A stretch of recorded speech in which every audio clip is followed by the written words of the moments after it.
Welcome to your Daily 5 for Wednesday, August 28th, 2024. I would not necessarily call myself a fan of the shot on video genre, which, if you don't know what that is, you can look it up and I'll have a link here. But basically, it is people who made movies often on consumer grade camcorders or whatever non film recording equipment they had. And it is a subgenre of its own. Most people are probably familiar with the concept, right? When we're young, especially if you had a parent who had a camcorder or some kind of recording device, you made these little movies with your friends, and most of us kind of left it behind there. But there are many others who went on and kept making movies and just used whatever they had. And that is what shot on video is generally used as a description for. So I will check these out occasionally. They're usually, they're shot on whatever video cameras, and this is often from the 90s and 80s when these were very, very crude, low-resolution devices, not great sound, editing often in the device itself, if anything. You're not going to get top-shelf acting, anything like that. The effects can be creative and inventive, but often wouldn't be what you would consider good, although there is a merit to be recognized in making do with what you've got. And that's where the appeal really has come from for me. So I don't watch a ton of these, but every so often I'll see one and it will sound interesting to me. So I watched one from 1998 called Vile 21. And this is another Vinegar Syndrome release that you can get. I think this one is on its own. I don't think this is a 2-pack. I know they've been doing some multi-movie combos lately, but I believe this one's on its own. And this one sounded interesting because I had read reviews that said, well, they actually tried to apply some filmmaking technique in this thing, which is something that it's very, very random on whether you watch some shot on video stuff.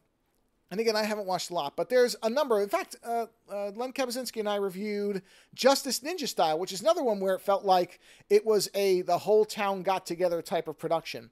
This feels similar, where at the very least, the people involved probably had a lot of help from local people who were able to give them access to, more extras than you would expect for shot on video. There are points where there are 10 to 20 people on screen, which is something. They actually have a whole scene with protesters, which is relatively well filled out. But the story itself, as you might anticipate, is relatively simple. It's about a group of scientists who are investigating a meteorite and come up with a serum out of it that they inadvertently create a monster with when they inject it into a local homeless man who hangs around the lab. And the movie itself, again, you don't expect anything story-wise, but where the movie, I think, does shine in a lot of ways is in the fact that they actually tried to do interesting camera work. There's at least 3, 4, 5 scenes where they have the camera above everybody, almost what a crane shot would be in a normal film production. I don't know how they did it. They may have been putting people's lives at risk by hanging a very heavy camera over their heads, but nonetheless, they did it. There's actual good use of lighting. The sound is okay. It's not great, but it's not terrible either. You see that they actually have police officers who have some equipment that appears to be more than just cardboard taped together pieces of, the siding that have the word police written on them. There's actual blank firing guns that you will hear the sound effects and will see the ejection from the firearm itself. There's a number of things that really make this movie, I think, if you're at all interested in shot on video. I'm not going to tell you this is going to turn you on to that genre. It's not. You're either into this type of stuff or at least tolerant of it, or you're not.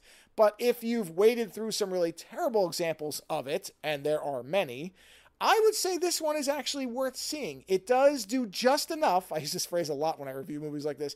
It does just enough well to put itself outside of the rest of the pack when it comes to these type of movies. So again, there are a flood of these type of titles, and many of them are not really worth even 70 minutes of your time or whatever. I think this one runs closer to 90.